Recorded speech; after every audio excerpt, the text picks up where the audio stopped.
real. It's easy not to have real good. Yeah, certainly is. Yep. I think Doug has not.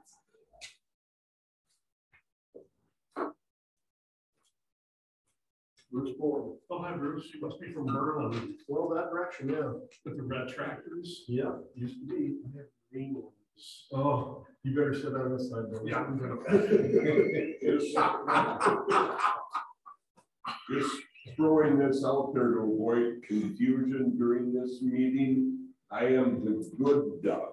Yeah. For sure. Throwing that out there. You caught me the paper guy? Well, I was the good Doug, so he can be paper Doug or bad Doug or your choice, Doug. Whatever. Just don't call me late for dinner. There you go. Okay. We got a history lesson ready. Yeah, that's going to be a lively show. Chad to see what in the world is going on. Yeah. It's lively. Oh, Good thing. now we got 9 o'clock yet. Yep. Yes. Okay, we're good to go. I'll call this meeting to order. First thing we need to do is confirm of notice properly under Chapter 19. Yes, we are, Mr. Chair. Thank you. Approval of the minutes from the April 7th meeting. I move for approval. I'll second. I was, Well, certainly those that were a member of the committee. All in favor of that? I. Warning. Any changes? Hearing none. All in favor, say aye. Opposed, say nay. Do we abstain? Is that proper protocol? Because we weren't. Probably technically because you weren't a member of the Yep. committee. Otherwise, you can't approve minutes. Right. You weren't part of. And Chad does all the notations here, so okay. Yep. Okay, we're on public comment on agenda items. Is there any comments from the public? Anybody on Zoom?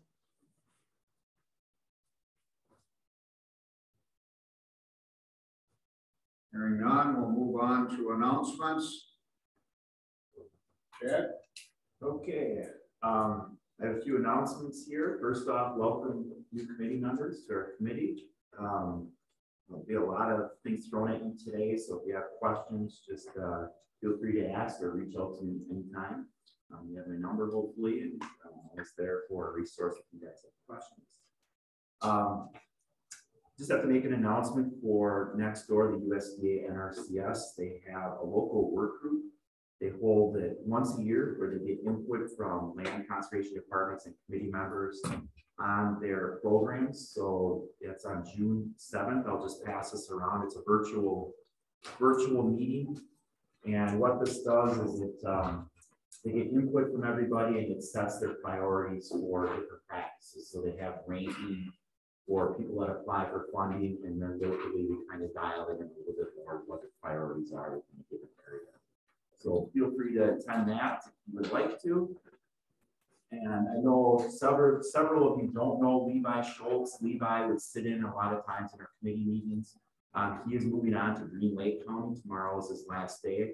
So they just wanted me to announce that. So he was a technician with NRCS. Is that a big tall guy? He's the big tall guy. Yeah, can't miss him. So that's going to be a void over there. We are also looking to fill a position. So it's light staffed right now.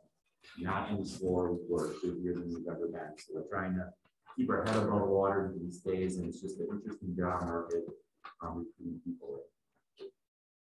So with that being said, for our department, we have that vacancy for our conservation technician position. I'm doing interviews on May 19th. So we'll see how that goes. Hopefully we can get that position filled and get fully staffed again for the workload we have. I sent out, hopefully everybody got it. We have our area association meeting, the Lake Winnebago Land and Water Conservation Association meeting. That's in Fond du Lac next Friday. It's a free event, lunch is provided, deadline to sign up is May 10th. And you can just let me know if you want to attend that, we'll get you included on the list to attend that in Fond du Lac. It goes from 9:30 to 2, I think, is what that event is. So yeah, May 10th, if anybody wants to attend, just let me know. Citizen members, so for those of you that don't know, this committee consists of 7 members. We have 5 county board supervisors, 2 are from Ag and Extension, and then we have 2 citizen members. So Bruce Bowen would be one of our citizen members, and then it's the chair of the Farm Service Agency. So those appointments will be done at the May 17th county board meeting, just so you know. So we have, it'll be Bruce again, and then Dan Stokes is a farmer west of here that will be back in the community as well. And we have our full 7 members moving forward. You might want to add down that is county board chairman appointment. That's his discretion. Plat book update. We have our plat book complete. So our department, we put this together. We used to do it in-house, but we hired it out this year. Andy was instrumental in organizing all this for the department, working with Mapping Solutions to create plat books. And what I really liked about it this time is we are not getting 500 or 700 plat books all at once. We have boxes of them within our department that weren't sold. I'm just doing 150, and then we can order on a need by need basis, which I like. It's more efficient, and it's just better for the department from that cash flow into it as far as. So, Chad, who normally would buy the platforms? So we get, we sent out, yep, large. I just asked for 1950 today. You they got. There you go. Got a copy of it. There were, was it 500 postcards sent out to large property owners? Mm-hmm. So those were sent out by Mapping Solutions. So it's a lot of outreach that's done. So it's usually larger landowners that will buy them. Andy also, I don't know if you guys looked at the Herald, but we had a nice article in there that Andy had an interview on about the plat book. So we talked about mapping in our department, and we got the word out. So we sold 6 of them yesterday, for example. It's getting the word out and selling them. We also have an electronic option. You can get a smart map for your phone. So that's available as well. It's a little more expensive. It's $75 for that. Plat books are $35. So I'll just pass this around. And if you look in the back, we have some information about our department. It talks about a mission statement and then some of the practices that we do. We're able to put that in. There's some bathymetric maps in there for the lakes, which is nice. That wasn't included before. So I think it really turned out nice. So a lot of the town governments get almost $35, you said? yes. Do surveyors use these a lot?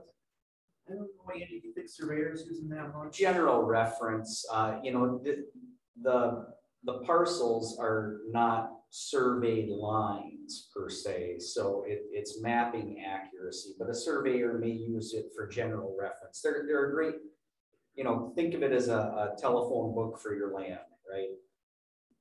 Good general reference. For those who still know what a telephone book is. I think we're all old enough in here that we. Yeah. So we're selling them here. The county clerk is selling them as well, and then you can get them through Mapping Solutions. They're $60 on their website through us and county clerk. And then we get kickbacks from everyone they sell through Mapping Solutions. We get $20 per book. Do you ever consider letting somebody else sell that? I'm not trying to make a buck on it, but if there were a dozen of those at Critter Sports, they'd be gone because hunters and fishermen love to have them. At the very least, you know whose land you're trespassing on when you're sneaking through yours or whatever. And I just, That's the not amount of bad. stuff he sells out of Critters is kind of crazy. If those were sitting on the front counter, Okay. I think you'd be shocked how many of those would get purchased. Yeah, So, it's something just we a could thought. consider, like, for example, the county clerk, they get $5 per book, we give them a little kickback, and then the rest goes to our department, but that's something we can consider, maybe working out a kickback. But you guys make, the Critters makes a little bit of money, but we're making money in our end, so.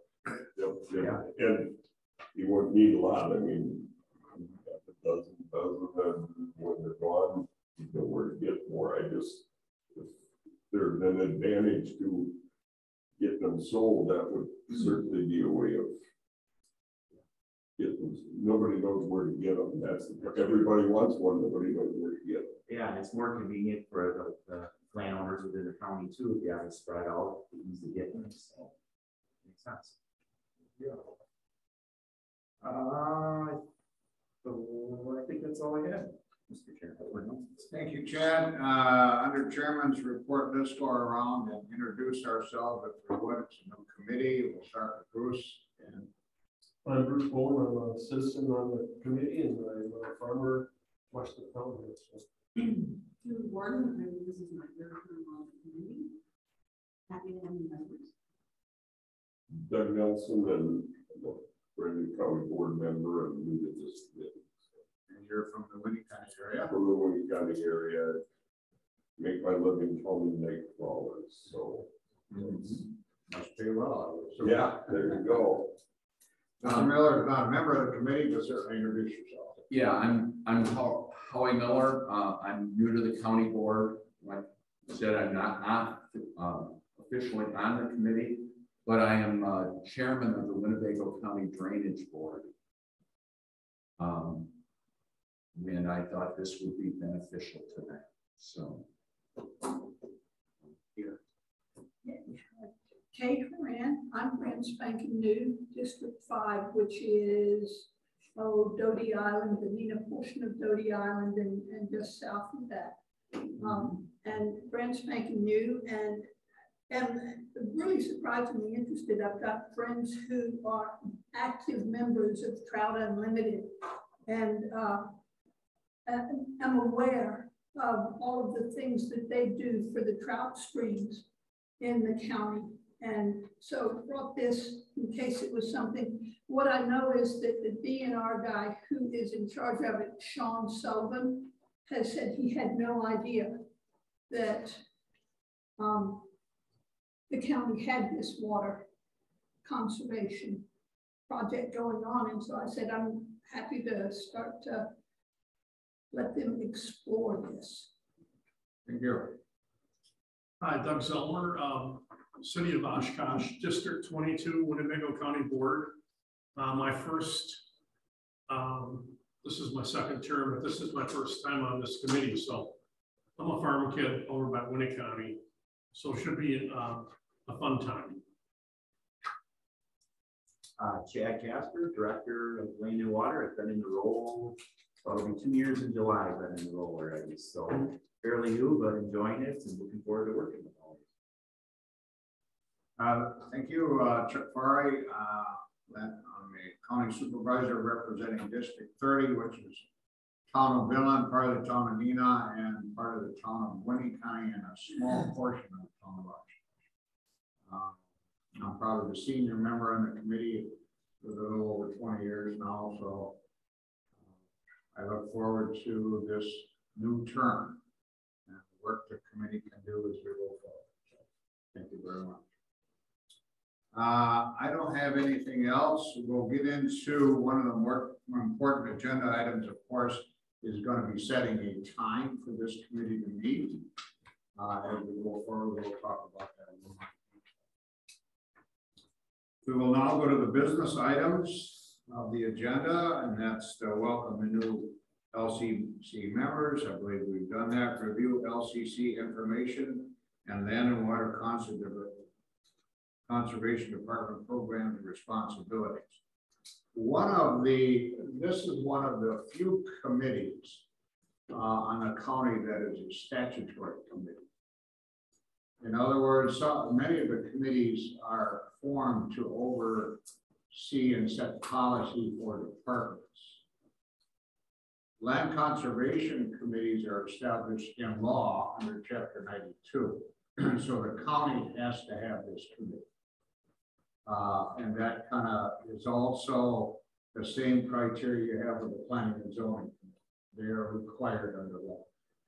So if you have any questions specific to the responsibilities of a land conservation committee member, we're going to cover that in summary, and then more detailed review would be under Chapter 92.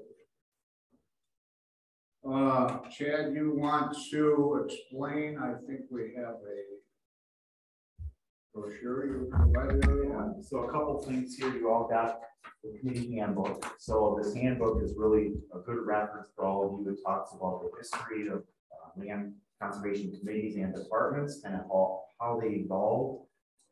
Like Chuck talked about, chapter 92 is our state statute. It's really our state soil and water conservation law. That's why you're here. That's why we have the committees. So the committees they set the policy, create the programs, and then the land conservation departments are the boots on the ground implementing those programs. We create this is our land and water resource management plan. This is our 10-year plan. So we develop this through our department and the committee approves it. So I included 3 copies for the new members here. Thank you. Welcome. So look through that. If you have any questions, again, let me know, but that kind of sets the goals for 10 years. We do an update after 5 years. As a committee, you obviously are the leadership for our department. You advise the county board. In our department, we prepare the budget. You oversee the budget or approve it. We provide technical assistance with landowners. We administer different grants and a number of different things. So some of the programs that we have a county program. We're very fortunate in our department to have local funds. We have about $87,000 that we use to cost share different practices with lakeshore owners, farmers, anything that's going to improve water quality within the county. But those funds are really seed money to get other funds, other grants, which you also would oversee some of the grants, whether it's federal or state grants. We get money from DADCAP for staffing and practices as well. Other thing in your packets was some information. There's a members hub to our state organization. There's a ton of resources here. The handbook's on here digitally, and there's a bunch of videos. And I'll let you look at a lot of that on your own, but I'm going to show one video today. It's about chapter 92. It's about a 9-minute video. Just gives you an overview of chapter 92 and roles and responsibilities. So I think Andy, if you want to go ahead and go ahead, unless anybody has questions of this one. Chad, do you work with cross farms? Yes, we do. Yes, like acres. Yeah, I've worked with Dave quite a bit on improvements out there, changes. So my sister's farm is right, it's just south. Oh, Farmers all work. okay. Yep. Barn on one side, house on the other. Only place that I ever knew where a highway went through, your yard basically. Right on the corner down there? Yeah. I know what it is, yeah. Barn should be tore down and everything. That was sold years ago, right? To my sister, yeah. Everything should be tore down, but my sister doesn't want it. It's too much money. So you have a connection with that People Farm in that area? Yeah. But Thanks. I think one of the things, if I might interject here, is that, like I said, I've been on this committee for over 20 years, and the draws from me is that the work that this committee does is on the land. I mean, you can actually go see the work we do and the progress we've done. So to me, that's a very important thing. And that's hopefully you'll share that same interest as you go along. With that being said, the annual report, we do one every year typically in our department, and the original committee got a copy of this, but I wanted to send around copies of our report, like Chuck was talking about, that showcases some of the diverse work that we do within the department. And I also have brochures here if anybody wants a copy as well, and summarize my department stuff. I'll take one. Thank you. Okay, we can go ahead. Is this one regulatory powers? That's the one you want, Chad? Yes. Chapter 92. Hello, my name is Matt Kruger. I'm the Executive Director of Wisconsin Land and Water.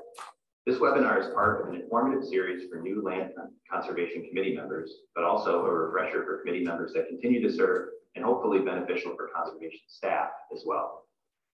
In today's webinar, I will address why Chapter 92 is important to you, focusing on the Wisconsin state law that is the backbone of our soil and water resource management program. Included in this presentation will be the roles and responsibilities of land conservation committees, or LCCs, and briefly, the roles and responsibilities of land conservation department staff, or LCDs. Why Chapter 92 is important to you? Chapter 92 is our soil and water conservation and animal waste management law. It was enacted by the Wisconsin State Legislature in 1981. It contains important information about the authorities, roles, and responsibilities statutorily provided to land conservation committees, or LCCs, in Wisconsin. It's the foundation of LCCs, and every LCC member, newly elected or long-serving, should know it thoroughly. The statute also contains important soil and water resource management information outside of the scope of LCCs. In straightforward language, it declares soil erosion and resulting non-point source water pollution in the state to be, quote, endangering the health and welfare of the state's citizens, its recreational resources, agricultural productivity, and industrial base, end quote. It continues on to declare the policy of the state to, quote, halt and reverse the depletion of the state's soil resources and pollution of its waters, end quote. These are powerful declarations and provide strong backing for the shared work of LCCs and LCDs. The statute also establishes and defines authorities for the Land and Water Conservation Board, which is covered in another webinar on the Wisconsin Land and Water website. It defines the duties of the Department of Agriculture, Trade, and Consumer Protection, or DACCAP, and the Soil and Water Resource Management Program that DACCAP administers, also available in a webinar on the Wisconsin Land and Water website. Lastly, it is important to note that while Chapter 92 is the state statute for soil and water conservation and animal waste management, its implementation is guided by an administrative rule, specifically Agriculture, Trade, and Consumer Protection 50, or AgCap 50, which is DACCAP's Soil and Water Resource Management Program administrative rule. Getting into some specific sections of Chapter 92, Section 92.06 defines the makeup of the LCC. LCCs are made up of at least 2 representatives from the Agriculture and Extension Committee of the county, 1 representative from the County Farm Service, or FSA Committee, any number of county board members, and up to 2 members not on the county board, or citizen members. So it's important to note here that not all county board members are elected officials, or not all LCC members are elected officials, I'm sorry. Some people may be appointed due to their affiliation with other entities, such as town government, or for expertise they possess in a particular area of conservation. And all LCC members will serve 2-year terms.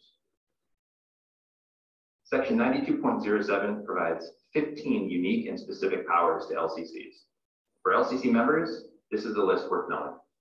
Some specific powers include developing and adopting standards for management practices to control erosion, sedimentation, and non-point source pollution.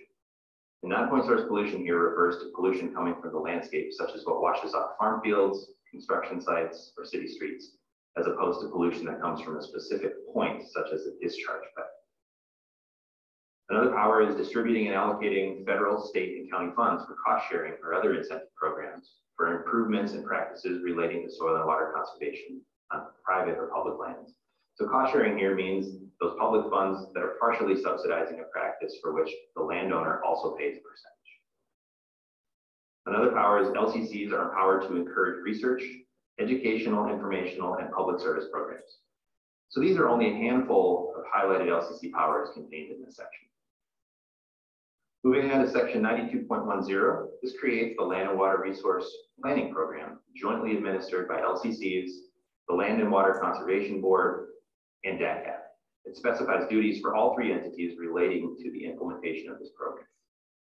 LCC duties include preparing the Land and Water Resource Management Plan. And some of those required plan components include assessing soil and water quality condition, specifying watershed-based management objectives and practices, as well as multi-year activities to meet them, tracking progress of the plan, and providing information and education. And this section also specifies that public participation is required as part of the plan. Section 92.11 provides that LCCs, to promote soil and water conservation or non-point source water pollution abatement, may enact ordinances for the regulation of land use, land management, and pollutant management practices. These may be applicable to part of or all of the county, and ordinances created under this section may not take effect until approved by local referendum. And this includes revisions to ordinances created under this section as well. And lastly, this section prescribes procedures for enforcement of ordinances. Section 92.09 provides the LCC the authority to employ county soil and water conservation staff, or LCD staff, subject to the approval of the county board. The LCD staff is responsible for the administration of the county soil and water conservation program and may exercise the powers granted to LCCs. So staff are employees of the county. It's worth stating, though it might be obvious. And the LCC may delegate its authority in certain areas to LCC's staff. So in effect, the LCDs exercise the powers granted to the LCC. But to be clear, the LCD staff operate under the purview of and with the approval of the LCC.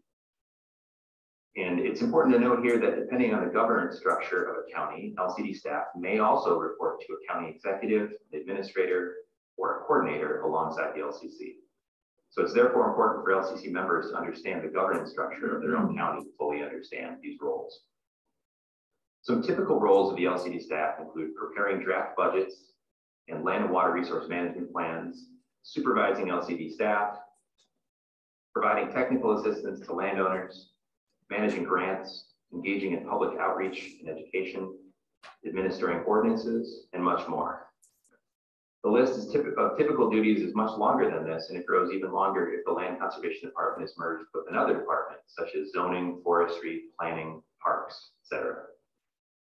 LCD staff are professionals, and they are essentially the public face of the department. The relationship between LCCs and LCDs is an important one, and it's a topic Wisconsin Land and Water spends considerable time discussing with our members, as it's critical to the success of a department's delivery of public services. The intention of this slide is to illustrate the basic idea of the division of responsibilities between LCCs and LCDs, which is a first step in creating a strong LCC-LCD relationship. Please note that the responsibilities listed here are described in a general sense and may not be applicable to every county. As noted previously, the LCC sets policy and program goals, which LCD staff administer and implement. The LCC approves both the budget and the Land and Water Resource Management Plan, which typically begins with LCD staff developing drafts of both. The LCC provides leadership, support, and policy guidance to the LCD, while the LCD advises and informs the LCC in service of its duties. It's very important to note that with the sample divisions of responsibilities provided here, such as the budget and the Land and Water Resource Management Plan, it's not a one-way or one-time flow of information. The most successful counties have strong relationships between their LCC or specific LCC leaders and the LCD, or the county conservationist specifically.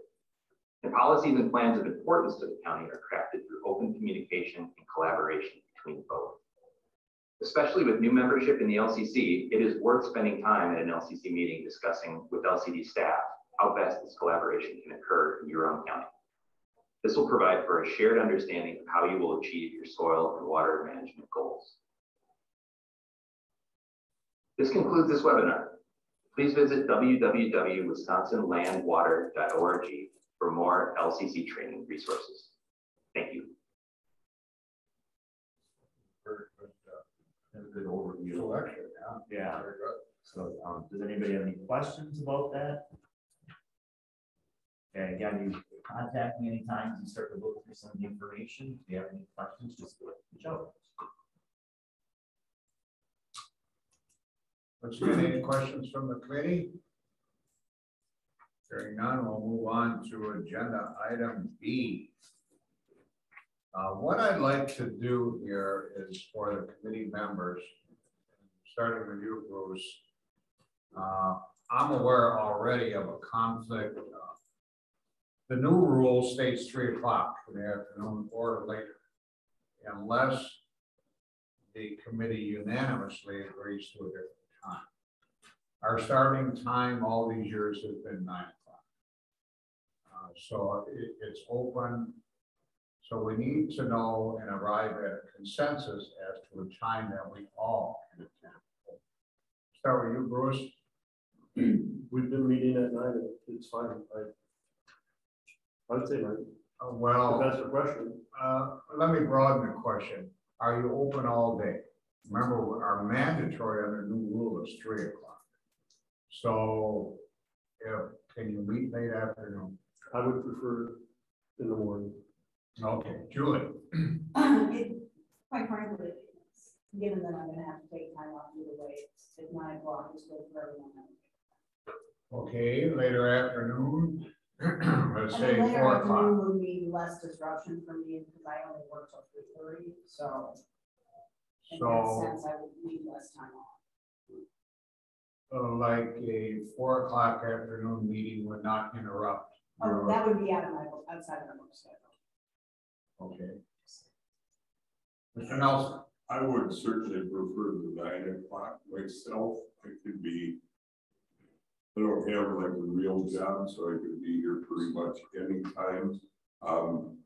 I understand the whole 3 o'clock thing. I also understand that Chad and whatever staff is here, I don't know that that was really looked at properly, and I thought that slid through awful quick, and I think I would, the genesis for that was those of us on the board who work full time, is trying to accommodate our schedules because. it's more about a transparency issue and availability to the public at a later time. And we're gonna get into, I'm gonna ask Chad to address that, but first of all, get a general idea. And then because it does implicate the hours of the land conservation staff. Yep. And they work a 37.5 hour week. 40-hour. 40-hour week. And their time is from It's 8 to 4:30. 8 to 4:30. So if they have to stay later, let's say we're gonna have 6 o'clock meetings as an example, that staff is gonna have to be compensated somehow for that extra time. Having said that, we'll move on to Supervisor, I believe it's Haran. You are good, yes. Preferably for me, it would be in the morning. I find my brain tends to go into shutdown after about 5 o'clock in the afternoon. And it's time for a little bit of rest and relaxation and preparation for supper. I am not somebody who works. And so basically any time works for me except for the second Thursday morning of the month. But 9 a.m. is terrific for me. Mr. Zellman. Hi, I like 9 a.m. Availability from 3 to 4:30 would not be good for me. I'm a crossing guard. But since we only meet once a month, I mean, if I could give up on the afternoon shift. But 9 o'clock, that's right in my ballpark, so I like to stay at 9. You might note another option. 2 of our members are individuals that farm for a living. And you'll get introduced to the new member who is the chairman of the FSA committee, as was noted. I think it's probably easier for those that farm to meet in the morning also. That's more advantageous. Yes. I can meet anytime. I'm an old guy that's retired, so I'm very flexible with my schedule. So then what I'm hearing is you would be the only one that would be concerned with the 9 o'clock meeting. We certainly want to accommodate you as much as we can. Yes, I know, but I'm also the minority here. So, I mean, as far as, I'm okay with sticking with the 9 o'clock. Okay, now how much of an inconvenience is that to you? Everybody should know. Because obviously you work, right? And all that. Yeah, So- it just, the way my job is right now, it just means I take unpaid time off. What you've been doing for years. Well, no, actually, for a while there, I was getting paid time. Okay, And then I was taking vacation. yeah, so it's just really asking a real lot for people to take vacation. So, I was just gonna ask, would earlier be better for everybody? If we bumped it a little earlier, I don't know what time to start. I started at 7, so. Be nice, fine. We So can, we can that's stay not- with that. okay, I think we pretty much have a consensus. Dan Stokes is not a voting member yet. He will be next month. I don't know if the meeting concerned with Dan. I wouldn't think so. That's what the meetings that passed.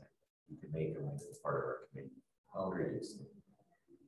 So after that discussion, I'll entertain a motion to set the time that this committee is going to meet And we can revisit that if that's an issue later on. I move we meet the first Thursday of the month at 9 a.m. Second. I have a motion and I have a second. Is there any further discussion? Any concern? Hearing none, all in favor of that motion, say aye. Aye. If there's opposition, the motion dies. Is there any opposition? Hearing none, motion carries. The time is set at 9 a.m. and we will post that through the county clerk. And then just remember that all the meetings are gonna be the Zoom option as well, so that might help a little bit. Yeah. Yes. Yes, which has been clarified. It's going to be Zoom. That's been clarified. So. Just for the sake of Zoom, it's hard. I see where you have this placed. You may want to get that in the center because depending on who's speaking or how they project, there's a lot of times you could not. It was good to know. Really spotty. We'll have to get a longer cord. Thanks. Okay, thank you for that observation. And that should complete business item B. We'll now move on to presentation. Anna, I might chew this up a little bit. Let me give this a try. Barsish. It's March. New SC coordinator, Northeast Wisconsin Stormwater Consortium, which is NUSC. That's an organization been around a long time. And Winnebago County. You have the floor. Well, Anna's getting that ready. Brief introduction myself. Oh, I'm sorry. No, that's fine. I apologize. I'm Andy Marcy. I am a GIS specialist with the department, and I'm also there's going to be a lot of acronyms today. I'm also the MS4 manager for the county, and Anna is going to discuss the MS4 permit, which deals with urban stormwater. Okay, so not necessarily farm fields, but it certainly has to do with water quality, and it's something that our department manages and helps to implement all of the practices and elements required for the permit. Are you okay? I just wanted to make sure that the screen is being shared properly. If you've got people online. It doesn't appear that we have any Zoom folks online, Okay. so everybody's here. And with that, it's Anna March. I've worked with her for a couple of years now. She's the news coordinator. News is a great organization, so I'm really happy to have them here. Yeah, thank you for having me. And I apologize, I will have to slip out after my presentation to get back to Appleton. Okay, looks like it's working well. Okay, so the Northeast Wisconsin Stormwater Consortium, or NUSC for short, is a regional urban stormwater collaborative. So we are a group of MS4 permitted communities and business partners and the DNR working together for cost-effective urban stormwater permit management. So our goal is to work towards as I said, cost-effective and management of this MS4 stormwater program that goes above just making the requirements of the municipal separate storm sewer system permit.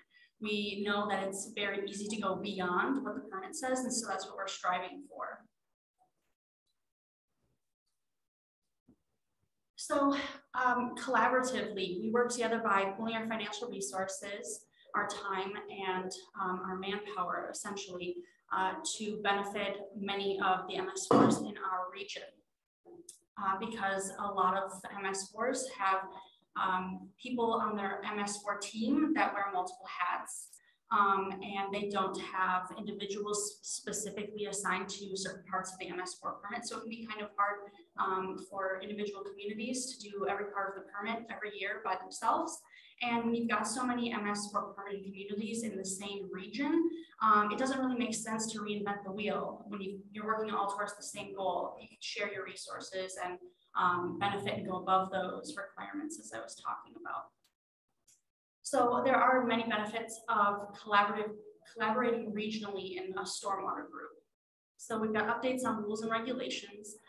It's kind of hard sometimes for folks to stay connected to everything that's going on in the statewide and federal level with stormwater updates. Simplified guidance on procedures and processes, and standardized sample ordinance language. So this kind of starts to get into the resources that we provide our members. So I like to divide my job as the news coordinator into two sides, really. The one side is the municipal facing side, the MS4 permit side, and then the public facing side, the stuff that most people don't really, the most people will see. The MS4 permit side is stuff that most people generally don't see.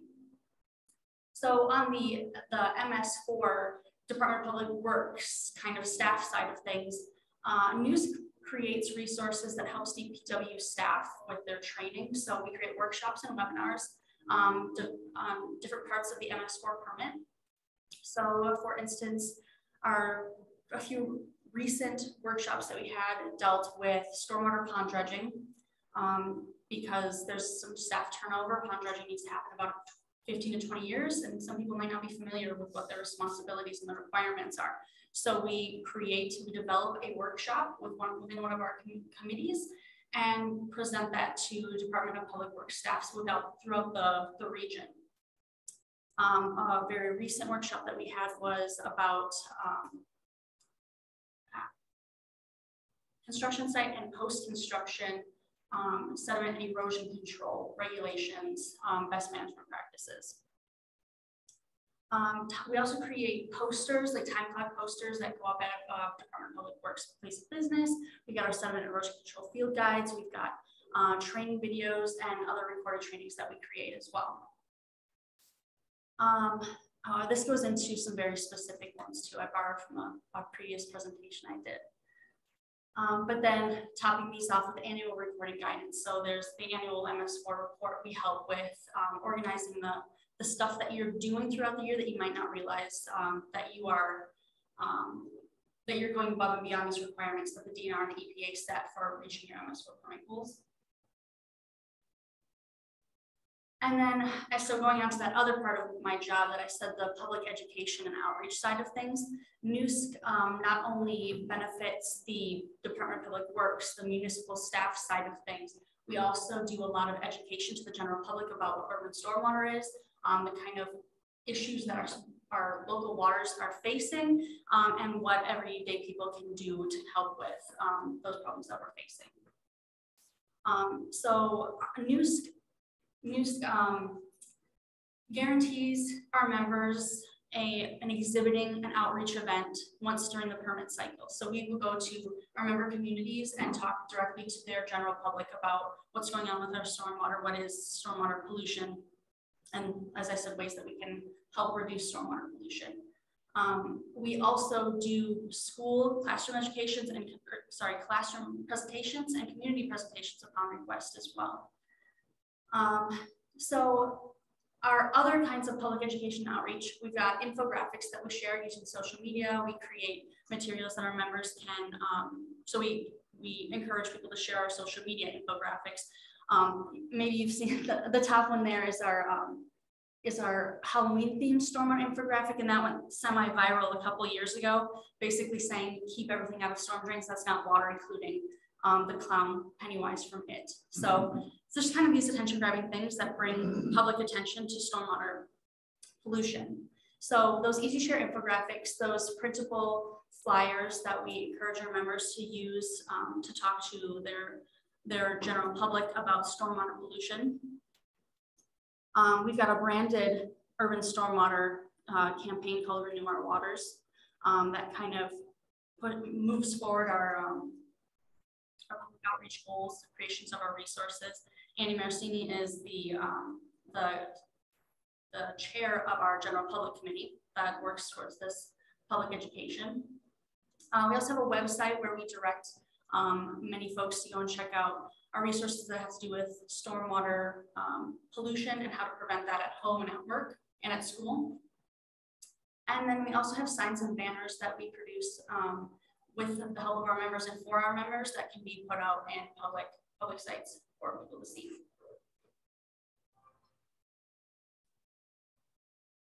It's kind of messy. And then another benefit of our regional collaboration is not just the resources we provide, but gathering these folks together on a biannual basis and then through regular communications.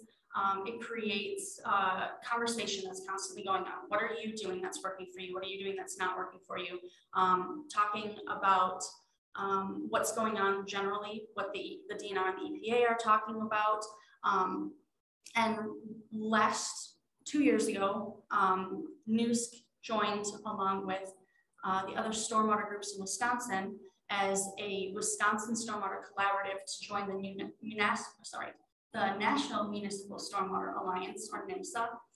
So that is sort of the federal municipal urban stormwater group that's trying to deal with getting urban stormwater concerns and infrastructural needs more attention at the federal level. We're already seeing a lot of really great things coming from that.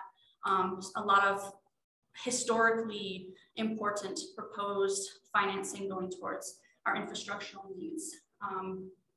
Right now there is a clean watershed needs assessment that is being discussed. It's an assessment that happens every 4 years at the federal level, saying what do states need to fund their infrastructural stormwater goals, the needs that are outlined in the Clean Water Act. How much money do you need to do that? And here in Wisconsin, it was generally underestimated the last couple of times that survey took place. So we're coming up on that again, and we're having discussions with our community members, our business partners, about how do we get that, how do we get the needs of Wisconsin accurately depicted and brought to the federal level, so we get the money that we need here in Wisconsin brought to us. So we're talking together regionally, and we're talking together federally about the needs of stormwater in our communities. So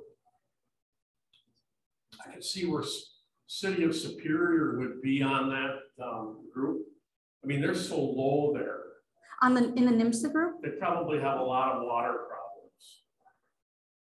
I believe City of Superior has their own, as far as like Stormwater Collaborative goes, they have their own, like News, their own stormwater group up there going on. So I can't tell you, I think the list there was. Superior is the armpit of Wisconsin. Oh yeah. I say City of Superior, yeah. Yeah, so City of Superior is one of those stormwater collaboratives that join together for the Wisconsin Collaborative. Yeah.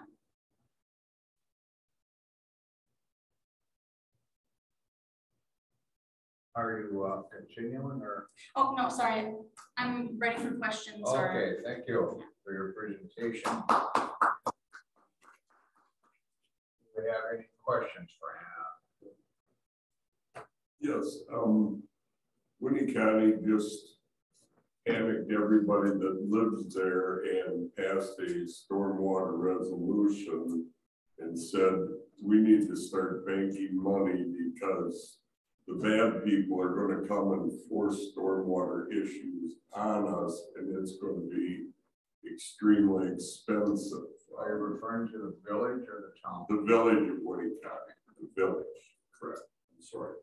And you know, at the very least, it's going to cost me $6 grand a year just to pay into this stormwater fund.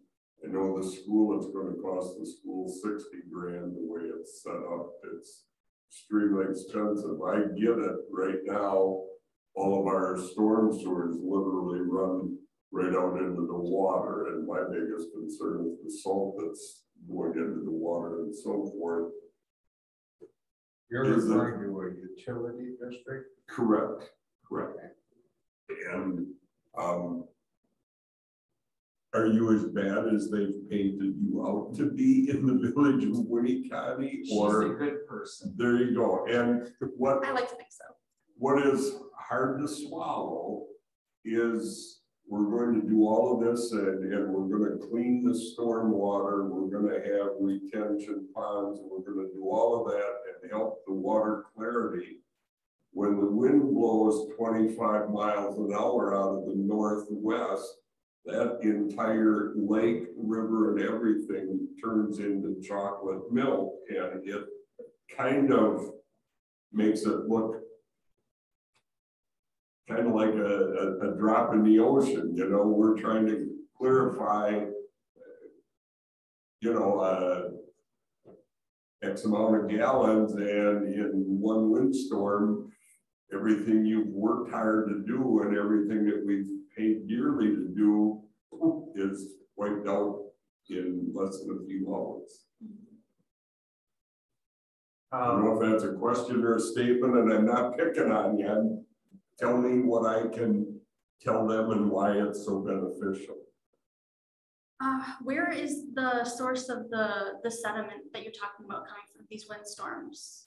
Well, it's the bottom. I mean, Lake Boygan is only 3 to 4 to 5 feet deep. When you've got 4-foot waves out there, everything that's on the bottom of the lake just gets turned topsy-turvy. I mean, it has nothing to do with the salt that enters through the storm water, but as far as sediment, the bottom becomes the top in about an hour's time. It's that internal loading, that like Right. phosphorus that all sits on the bottom, and like you're saying, those shallow lakes, it churns it out.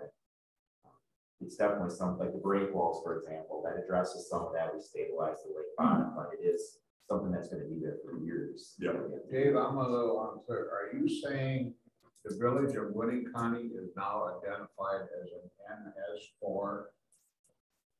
I don't know what MS4 is, and I don't Really? believe, I'll get into that a little bit because we're very general on what we're talking about. And when we're done, I'll get into a little more specific. and I don't believe they're identified yet, but they know that everybody's working aggressively to address storm waters, and I believe municipalities have slipped through the cracks for quite a period of time. Well, the village, of course, has home rule. Yeah. So they're totally separate from county responsibility. Yeah. So what the village does, as an example, same with city of Neenah, city of Oshkosh, etc., would be separate from any issue that would involve this committee. Okay. Right. I mean, that's a whole separate identity thing. Our MS4 involves all of the county roads, and actually the responsibility for that permit is the county highway department. The county highway department assigned and gave authority to this department to administer that permit. And I think what we're missing in the detail here is that an MS4 permit only covers a very specific geographical area. And a municipal permit is only the roads. For instance, in the town of Vinland, they have a permit also in their part of news. That's only a small part of Iameda Road. The rest of the town is not covered, just as the rest of this county is not covered outside of that permit. I think what Nooska is doing, if I can interject my thoughts here, is an educational group primarily, nonprofit, I believe, as I recall. Their focus is more education, just like Fox Wolf Water is another organization. So I think what they're doing is supporting the MS4 members who are different municipalities, town of Neenah, town of Vinland, town of Oshkosh. In particular, I know the towns, and how they can administer what needs to be looked at by DNR requirements within that geographical area. And I assume you're saying you want to educate people outside of that area so we can get into more of a water quality issue and everybody thinking on the same page. Would that be a general thinking? Yeah, which is a very good thing. And NUSC is a subsidiary of Fox Wolf Watershed Alliance. So I am Fox Wolf Watershed Alliance staff. leading the Northeast Yeah, Wisconsin Storm. and that's good. So we've got different groups, nonprofits coming together to accomplish a goal of clean water and all that, or whatever that involves. Specific to your point, you talked about construction site erosion control, the establishment of ponds within municipalities. Within Winnebago County, unincorporated municipalities, that is regulated by the planning and zoning code. That is under their authority with their ordinance. Of course, we certainly would have input, I assume, if that were to be revisited. So as we go on, Doug, and the committee members, you'll get general presentations about the focus, but when you get into the particulars of it and the detailed regulatory side of it, that might take a different focus somewhat. And certainly I'm here to support that as well as Chad is. Yeah, Chuck, if I might just Yes, sir. Interject briefly. As we go on, I will continue as the MS4 manager here to do occasional presentations to give you guys a little bit more background, and we'll start digging into a little bit more of what exactly we do as part of the MS4, what requirements we have, and hopefully there's a lot to it.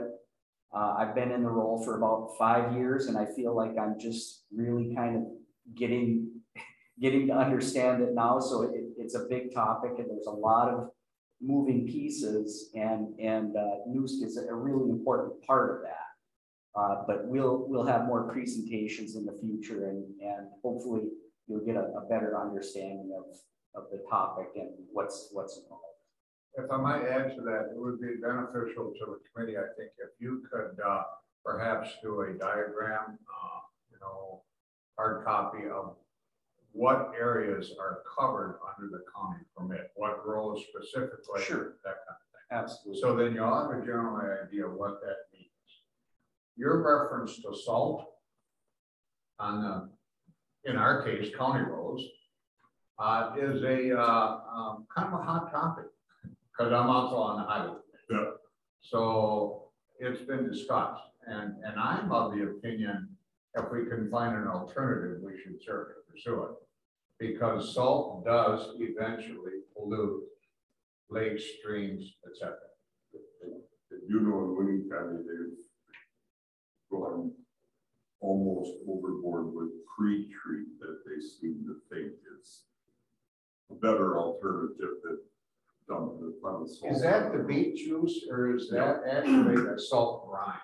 I believe it's a salt brine. Yeah, we have something on the county, so it's still salt. It's just on the but it's 5% instead of 100%.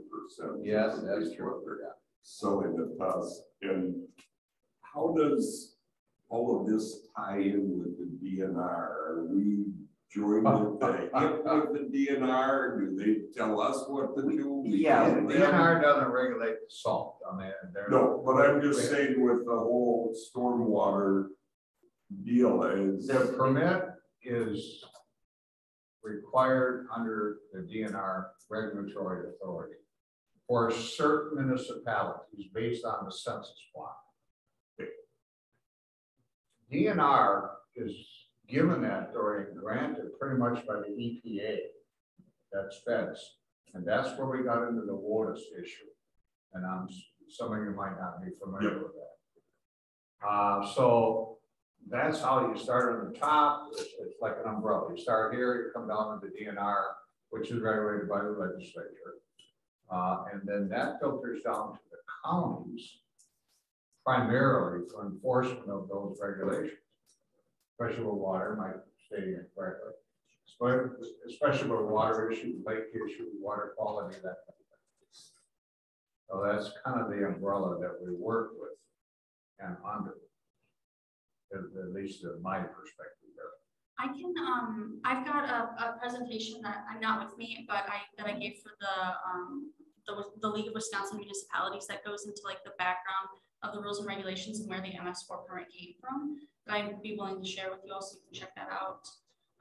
But hearing you talk about salt got me excited because, yeah, that's not part of like the TMDL. There's no like specific like limits and requirements related to salt right now. But the Northeast Wisconsin Stormwater Consortium is partnering and working very closely with Wisconsin Saltwise, which is another collaborative that popped up in 2020 that deals specifically with salt pollution.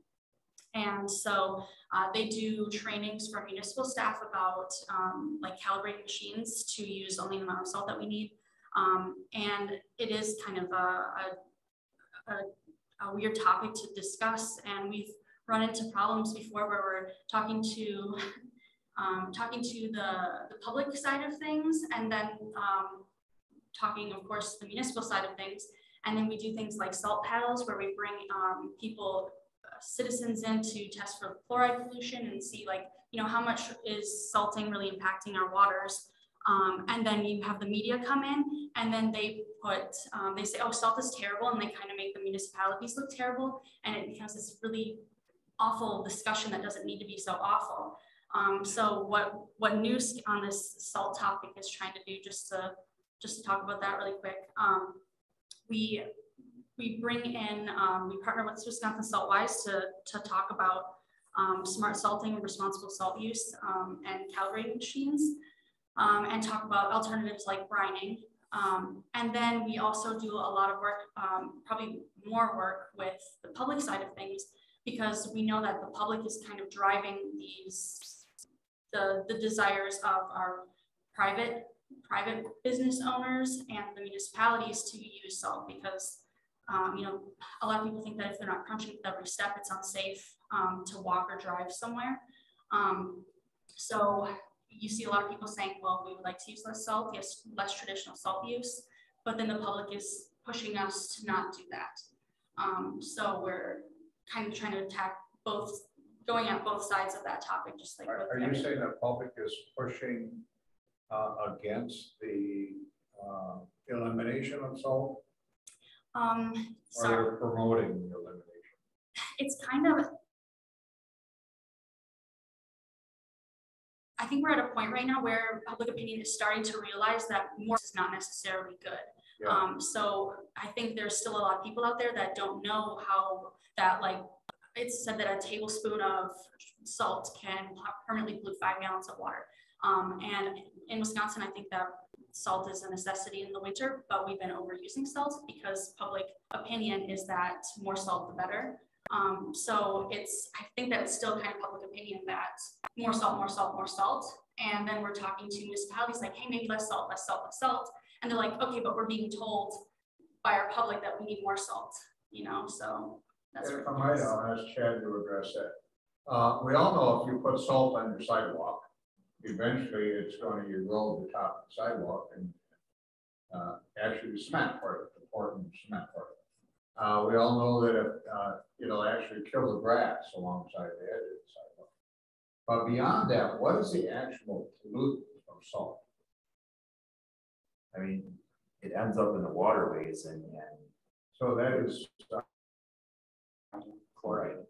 Okay.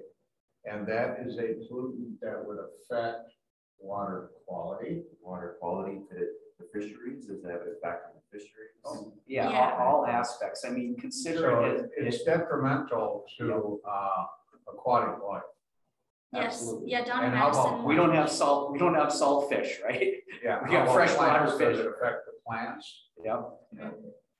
So if we were to determine that that is a major concern and pollutant, then the alternative needs to be identified, because obviously salt is used to provide safety of the residents of, in this case, our county. I mean, nobody wants slippery roads, right? Nobody wants to slide in the ditch. Nobody wants to fall down, break a hip, etc. So if you identify the problem, we need to also identify the solution. And perhaps News might want to look into that as a suggestion. You know, I mean, that's. Yeah, and they are providing training, which Winnebago County Highway and Facility staff have participated in. Oh, good, good, that's good to hear. So they are educating, and that's part of the first step is, you know, learning about how much is enough and getting out to the public. And, you know, I attended the training and it was all new to me because I thought, yeah, you put down a lot of salt, right? Well, there gets to be, doesn't matter how much you put on, it's not effective. And finding out what that effective rate is through calibration of equipment and through education of changing, you know, how you're salting your sidewalks and all of these things combined to eventually reduce those chloride levels. And the real concern is, as far as the educational piece, is that once salt is in the system, it never comes out. Okay, so it just continues to accumulate. So it bonds with the soil or with the water? Water. With water. I think you can appreciate this is going to be part of many discussions we have on this committee in regard to pollutants and water quality, etc. Mr. Zone. How about all the weed killer and the lawn food that a lot of people use? That's I mean, another is that part of the herbicide. non-point problem? Yes. Yep, fertilizer is a part of our nutrient loading problem. Just don't use it. But then you got quack grass and dandelions and your lawnmower plugs up. I'm actually putting on weed killer for the first time ever because I have such a crabgrass problem. I didn't want to, but it's a nuisance, so, but I resisted. You know, the neighbors kind of said, get rid of those weeds. Yeah, the perfect lawn. Yeah. Well, we need to establish this country cannot survive without fertilizer, period. Especially when it refers to agriculture. So the issue is, how do we use fertilizer effectively and safely? I mean, obviously, if we ban fertilizer, your corn production would go down to about 10, 20 bushel per acre. I mean, sure, that is just not possible. So I think we need to find ways, that we've already taken steps legislatively to eliminate the phosphorus on lawn fertilizer. Correct, unless you're getting the lawn. That's your middle. Phosphorus, you can't be applying phosphorus next to it. Which is the pollutant that we primarily look at that binds with the soil or sediment that gets into the lake of food soil. The agricultural side of it, we work with farmers to develop what's called a nutrient management plan or a 590 plan. So we work with them to sample their soil and only apply the need for the crops on agricultural land. So we work pretty heavily with that, to work with farmers to create that plan, but then follow up is to make sure hopefully they're following that plan.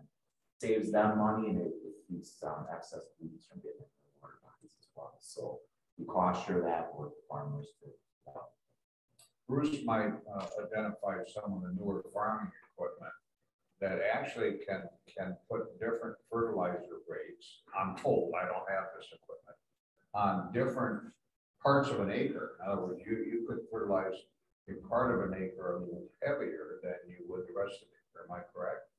Well, there's a lot of technology out there, yes.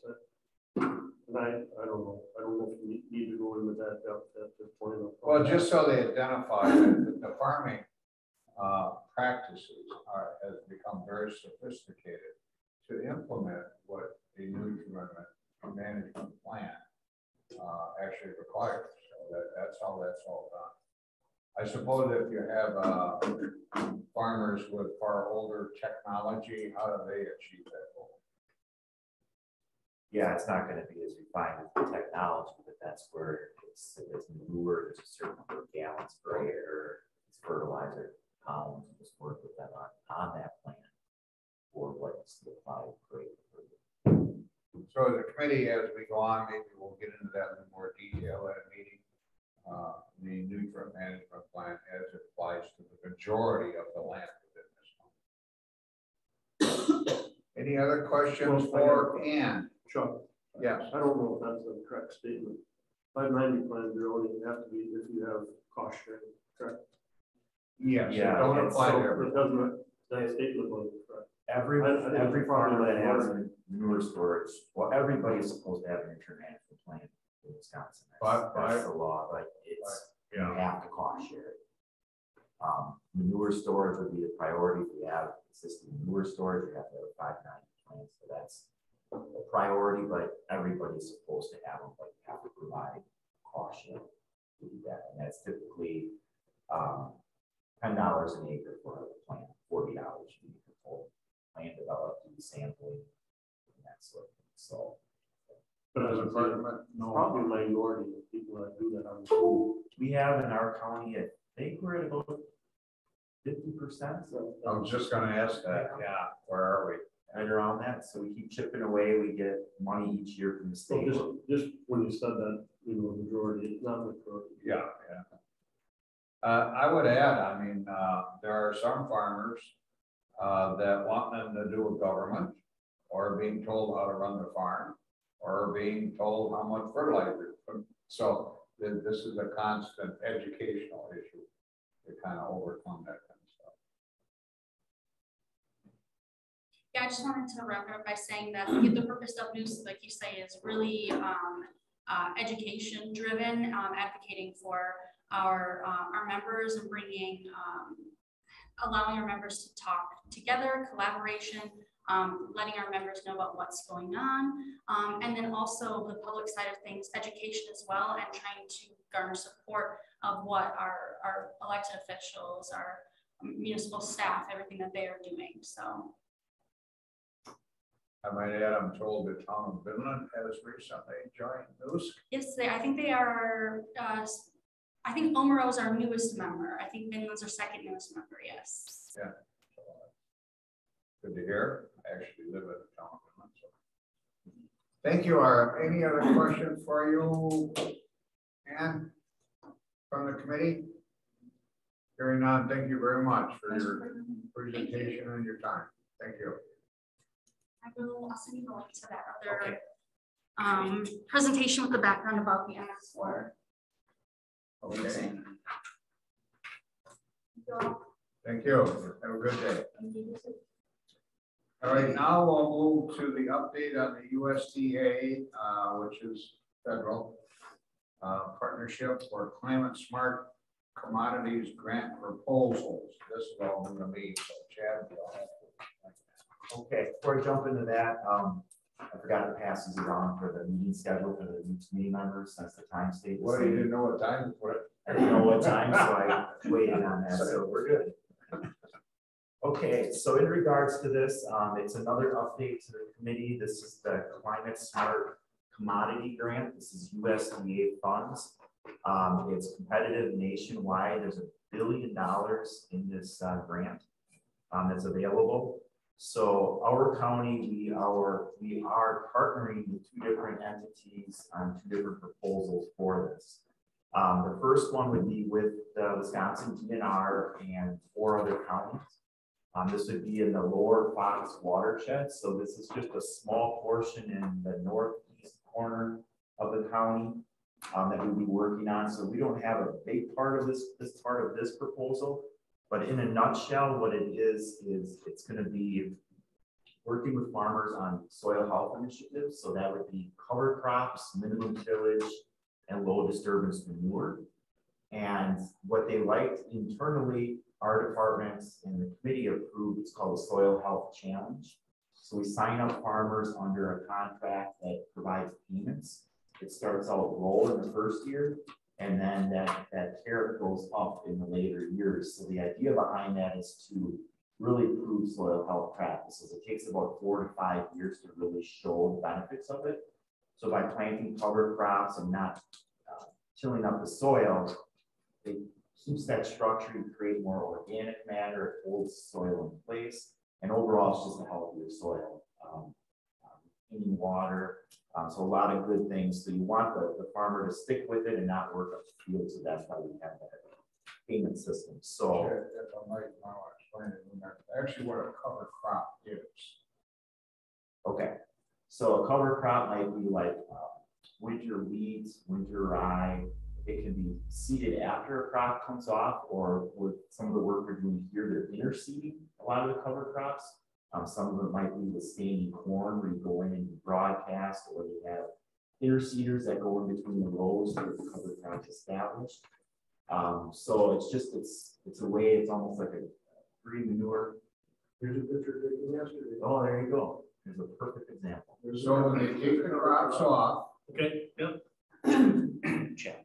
This is at our firm. you don't realize when they take the crops off and they work the fields up, right? You got their, What is this? so what this does Are is, you harvest? if you work your fields up, you'll plant a cover crop to ensure there's something growing there so you don't have erosion. Nice. That's primarily what it is. Yep. And it helps build the soil. Anytime you can get more diversity in your soil, the better. So we like to see not just one cover crop, sometimes multiple species. I mean, it's just a good variety of different things. So Sorghum. sorghum, yep, that's one of Yeah. them too. Was that on the neighbor's farm, Bruce? What? That picture, or was that your? Come on. Is it somewhat safe to say, not the focus of this group probably, but that any of those cover crops are quite beneficial to the wildlife in the area also? Definitely. Yeah, you're pretty damn hungry now, there ain't nothing to eat, but something like, I'm guessing your field is full That's one angle we can take with the cover crops. If you have a deer hunter, I think it's a great thing. You get diversity. of them. Just charged, yeah. Pollinators, those Right. species come up. It's a great species for pollinators, especially Oh, early on. I gotta just throw this in here. I know they have programs for cover crops, I do not qualify because I do put manure on them, and I do minimum kill. So I do not qualify, but we were close to 700 acres, we did on our own goodwill. So help farmers like me that are doing this over the last handful of years that Isn't there a cost sharing for cover crop? Or is it just the seed? you have to no-till it, you can't, if you have put manure on it, you put over 1,000 acres of manure on it. So Oh. you have to bring it in, blah, blah, blah, so I don't Oh, qualify. I didn't know there was. Or do with the federal. I'm just throwing my 2 cents in there. Yep. As we Yeah, talk I'm about glad this. you did. I'm just doing this because I think it's beneficial. Yeah, that's great. Yeah, we But- need more of that. This is wonderful. Help us. So there is Type of criteria farmer. which he's pointing out that farmers don't accept, right? He's doing it voluntarily, but some farmers don't meet that criteria. So that's another, we always have that issue between federal requirements, state requirements, and local. We try to work the middle as much as we can, right? Here we are. What do we Yes, got so back to the first proposal here. Again, this is DNR, it's Brown County, Allegheny, Calumet, and us. We would have, what we're gonna commit to would be 500 acres to sign up in the lower Fox, which would be, you see Lake Winnebago, it's that kind of that cream color there, that little tiny triangle wedge. That would be the only part of our county. So we have a small portion of the overall watershed, so that's why we have only 500 acres. But with that, there's also going to be money in there for riparian buffers, $13,500 an acre over a 15-year contract. So pretty good payments for that. Harvestable buffers, so that would be for your dairy farmers where they could go in and take it off for feed for livestock. We would pay $8,000 an acre for that for a 15-year contract. And we also have riparian tree planting buffers at $15,500 an acre in there as well. So we had 10 acres identified for Winnebago County in that grant proposal. They also have staff, it'd be 8 to 9 staff.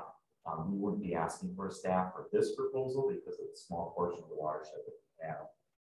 And CAFOs are eligible for this money, which typically isn't the case. So we could be working with some of those bigger farms on some of these initiatives as well. So that's one proposal. The other one, this one would take, well, it's the watershed that you pretty much see there, all of it. It's the Upper Foxborough Basin, so it includes pretty much all of our county. And this one, you have your big companies, your consumer-facing companies like General Mills. So they have entered into an agreement with other companies like that it's called the U.S. Dairy Net Zero Initiative. And it's to aim to have carbon neutrality by 2050. And about 30% of the dairy industry throughout the world have signed on to this. So that means sooner than later, the market's going to start pushing for what they call climate smart farming. So the dairies would be looking to kind of get a stamp of approval that they farm climate smart. And part of this grant would identify what that's going to look like. So the industry might, I don't want to say force, but it might push some of this to have farmers start to transition into it, because it's coming from like the General Mills and processors of the world to start working with farmers so they can stamp their products as climate smart. So our grants, we are looking to partner with Edge Dairy Cooperative. They're an arm of the Dairy Business Association, Foxwolf Watershed Alliance, and then there'd be 8 counties in that sub-watershed. And the idea is we would be looking to hire an agronomy team-based team of 7 different agronomists. So our county and the other counties hire an agronomist to work with farmers to give them a leg up on competitive industries that are moving towards this carbon neutral goal. So we would be there to work with farmers on how different practices can reduce greenhouse gases, to make them understand that, what the best practices are, and really get them ahead of the game with that. So it's a totally different angle, but the positions would include, there wouldn't be any cost to the county. It includes wages, fringes, truck, everything for 5 years is what it would be. There's also funding involved with this proposal for 25,000 acres for soil health practices. These aren't at the rates that the previous proposal is. It would match next door what their rates are at. So there'd be some funding there. About 3,000 acres is what we would have this grant is supported. Each grant is about $17 to $18 million. I mean, again, highly competitive. We don't know where it's going to go, but I threw our hat into both of these because they're different geographical areas within the county. If we got in both, I feel like we can handle it. So we'll see where it goes. The deadline's tomorrow, and get them, great. I'll keep you all informed, but it'll be probably October by the time we over the grant.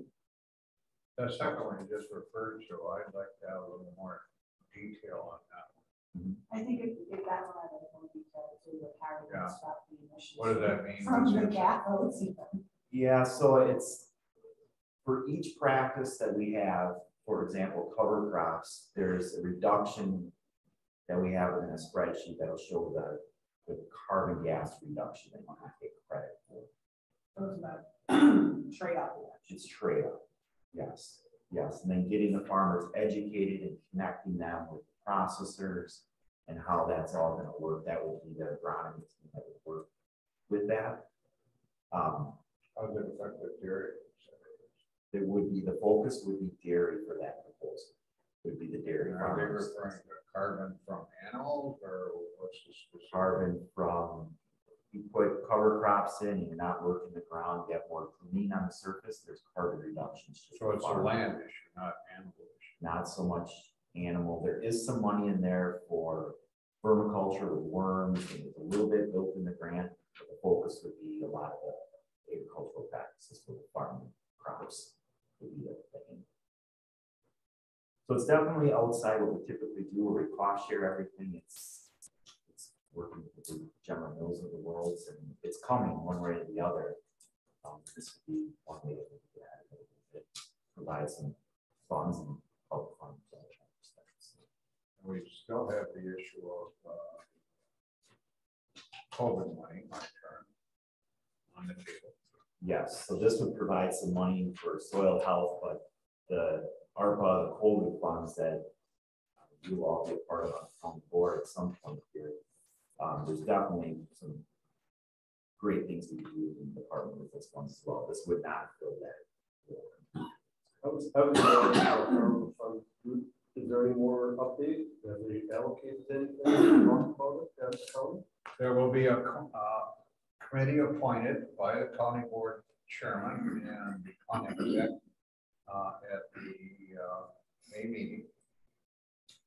Then that committee will be formed, and the committee will determine what money should be spent and where, and then that's a recommendation to the county board. So they received the money, so just how the expenditures happen. I'm sorry. They Yes. received the money, now it's just how the expenditure. Yes. And just maybe want to tell the new ones how much we asked for. Well, we initially, there's, from my understanding, about 33 million. Our department brought forward 3 million was our proposal. It passed our committee. It went to the Personnel and Finance Committee and was tabled at that committee. It didn't advance the county board because they wanted to have the commission created first so they could kind of oversee the process of dividing up the money amongst the county. So That's not quite. E&F pulled it. Chairman wouldn't even put it on the table for discussion. So as chairman of this committee, I brought it forward and put it on the county board agenda. However, I got a call from Mary Ann, Court Counsel, to raise the issue of we have this requirement that if you're going to request funding, we have to have a presentation first, just like we had at our meeting here the other day. And that wasn't done yet.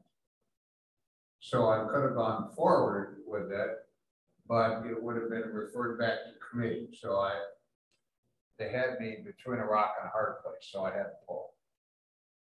However, it certainly will be resurrected again once this new commission is appointed. Is there a time frame on it? Is there like 5 years or something? No, but we did get good news, and Mr. Collard informed me at our county board meeting Tuesday night. Originally, we got 33 million. 10 million of that could be used without any, what do they call that? a deadline. The other funds have to be spent by the end of 26. This would be, it would be What do they call that 10 million out of the term for it? Yeah, it's It was kind of like recovery money from lost funds that you did Lost recover revenue. during the pandemic. lost revenue. So that was a preliminary final rule. Now, being the federal government, then they came out with a final rule, which just came out. That allows us, according to Mike Collard, to spend the whole 33 million without any time frame. I did not hear that. Yeah, this is all new news. So That changes everything. yeah, we simply requested 3 million without strings. That's what we're looking for. To give us that longer time frame to use it. Yeah, so for our department to spend $3 million in a matter of 2 or 3 years or 4 years, that's probably biting off more than we can chew, and I don't want to set us up for failure. So if we eliminate that sunset of the funds, it gives us more to be able to get conservation. So I think what's being said, we have that on the table. We also have the grants you're looking at. So contrary to previous years, we all of a sudden have a lot of money to look at acquire. That's the boots on the ground part that's important, and that's challenging right now, just finding candidates. It's a weird job How market. many people do you have set up? We're gonna interview 4. But we went through the first round, it didn't work out. Wages was one, we couldn't command the wages, and then the other one fell through, so. How far were we off on the wage? I would say about 6,000, 7,000 on that one. And benefits are strictly. Straight wage, yeah. We'll give you some COVID money. There you go. Yeah. Right, Chuck?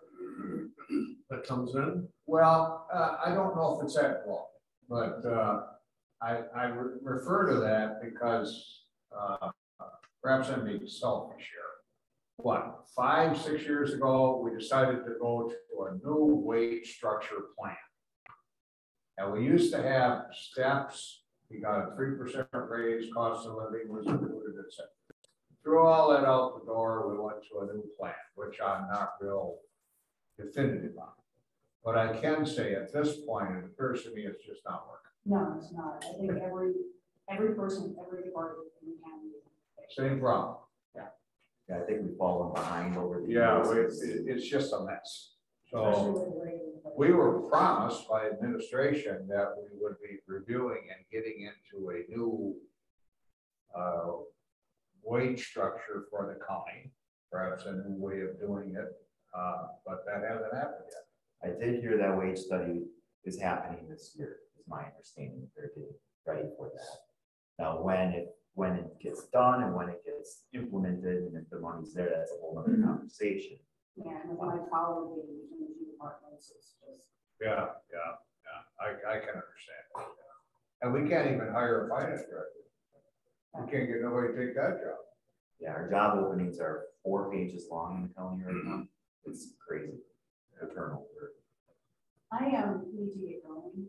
So does this thing require a vote? No, that was just an update. The next one would require a vote. But I kind of beat that one to death. I will certainly move on. Julie, any questions on D before I move on?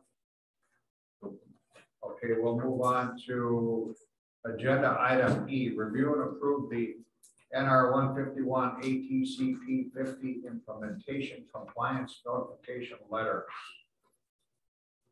okay, so just a little background. The state in the memo kind of goes over this, the agenda item report, but the state legislature back in the day directed the DNR and DADCAP to essentially create performance standards and practices, best management practices to address these the performance standards. So in NR 151, that sets the minimum performance standards that projects or land needs to be farmed to.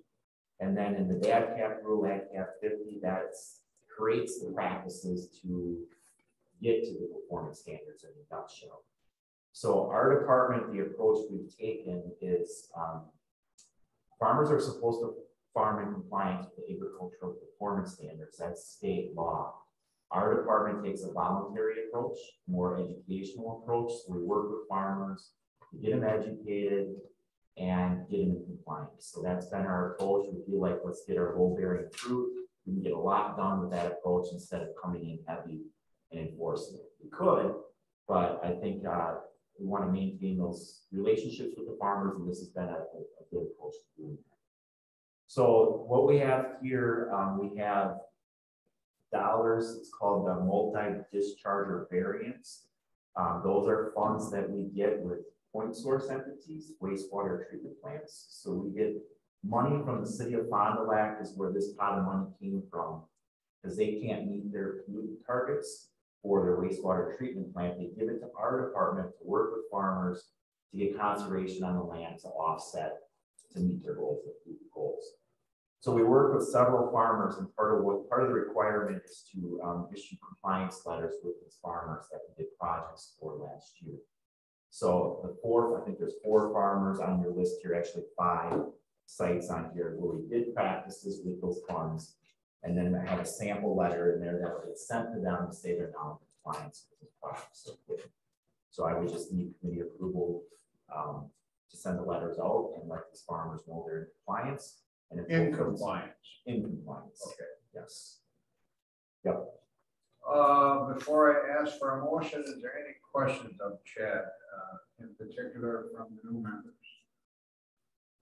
I know this is all new to you. You'll kind of catch on where this funding comes from, but basically we got the buck, so we got to make sure the farmers are implementing the practice. They got the money, now they got to meet the requirements, and this certifies they are meeting requirements in a nutshell. I move that we compliance letters that the farmers are, or the landowners are in compliance with everything that they should be. The folks that are listed here. I have a motion. Do I have a second to the motion? Second. Motion and a second. Any further discussion? Hearing none, all in favor of the motion, say aye. Aye. Opposition? Hearing none, the motion carries unanimously. Okay, we are now on F. And that's to review the United Water Conservation Department project list. You should have this. You'll become familiar with that document. You'll get one every month. And this details the work we are currently doing or have done. And if it's highlighted, that would be a new applicant. Chad? Yes, so this month we don't have any new projects, but like Chuck just alluded to, anytime we get a new one, it will show up in orange for new projects. And then we updated it, it's installed on the right. But we try to identify, where the funding's coming from, when it's going to get installed. That would be the status of the year that we're anticipating the project to get installed. The project BMP, we use a lot of acronyms in our department. So you'll see below it kind of describes what each one of those different things are. It can range from barnyards, manure storage abandonment, shoreline protection, just a number of different things that we do. So just gives you an idea of how many moving parts we have going on, and this list is changing each month. So How things have changed in 50 years. Oh yeah, Oh my goodness, 50 Oh, yeah. years ago, Chuck, I've been on What here you 20 want? years, and you would not believe the difference in the last 20 years. It's just you. I'm sure I would be very hopeful that our new members are really going to like this committee. yeah. I found this probably the most enjoyable committee on the county. You can still do what you want, you just gotta get permission for it today. Yeah, and if you don't, then you play down and say. Well, literally it is. Anything in practice. Any other comments from the committee members, especially the new ones? I hope we've been able to explain things to you. You'll find I have a tendency to do that. Because I've always thought people, need a little more background on some of the stuff. Anything else before we adjourn? Yeah, I'd just like to bring up just one thing, and I want to get one also. I hate that.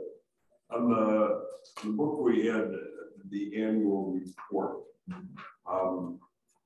and on page 6, I'm very familiar with that breakwater project, and I support the project. I have no less than 6 property owners that have their houses between that project and the boat landing that insist that the reason they have more weeds than ever and they can't get in and out of their boat lifts is because they built that damn rock wall there. And I don't believe that's the case. I think it's the Asian milfoil that's the case. I believe it's the nutrients. If those people find out that I'm on this committee and this committee helps support that project, my life is not going to be worth much in the village. So this department supports more weeds. and You're going to run into a conflict with the bowling side. oh yeah, and So you got good water quality, needs a weed. just so that you know, the fish can hide in the weeds. Our perch population is up because of the Asian milfoil. Exactly. I get all of that. What's happening is they are hiring people to come in on a regular basis to kill all of the weeds, and they're blaming it all on the rock wall project. So I took 3 or 4 calls on the concerns out there. And it was, again, we do a lot of education. That break wall had nothing to do with it. There were issues happening before that. And part of it is we've had water levels are a really big thing on the system. You're probably aware of it. And we had a normal spring last year, so the water levels were more at target. They weren't as high. And that's allowed the sun to, more plants can flourish in those conditions. So that's why you're seeing more plant growth. A break wall like that is there's enough vegetation behind that it's not affecting that whole area. It's easy to point at it because it's obvious, but it's definitely not. is that break wall completed now, or is there another? I'm so close, Doug. We were so close to getting it done. We're about 70, 80 feet from the end, and then the river, we just couldn't get ice conditions to build it. So you get a wheelbarrow? I'm trying to get a price from Radke to bars the last little bit because I'm managing this grant for it and it's very, very time consuming. I just want to close it out a little bit yet left, but we're 95% there with it, so. I think it looks beautiful. I just wanted ammunition that I could. Sure. You got two options. You can take the heat of the supervisor, or you can throw it on the ground. Throw it at me, I'm ready for it. Do I have a motion to adjourn? Second. A motion and a second. Any further discussion? Hearing none, all in favor, say aye. Aye. No opposition. We are adjourned. Thank you very much. Thank you. I hope you enjoyed your first Land Conservation Committee meeting. Where did you get your undergrad at? Something River Falls. Even more. Okay. Yeah. Take care, bros. When you work in fields.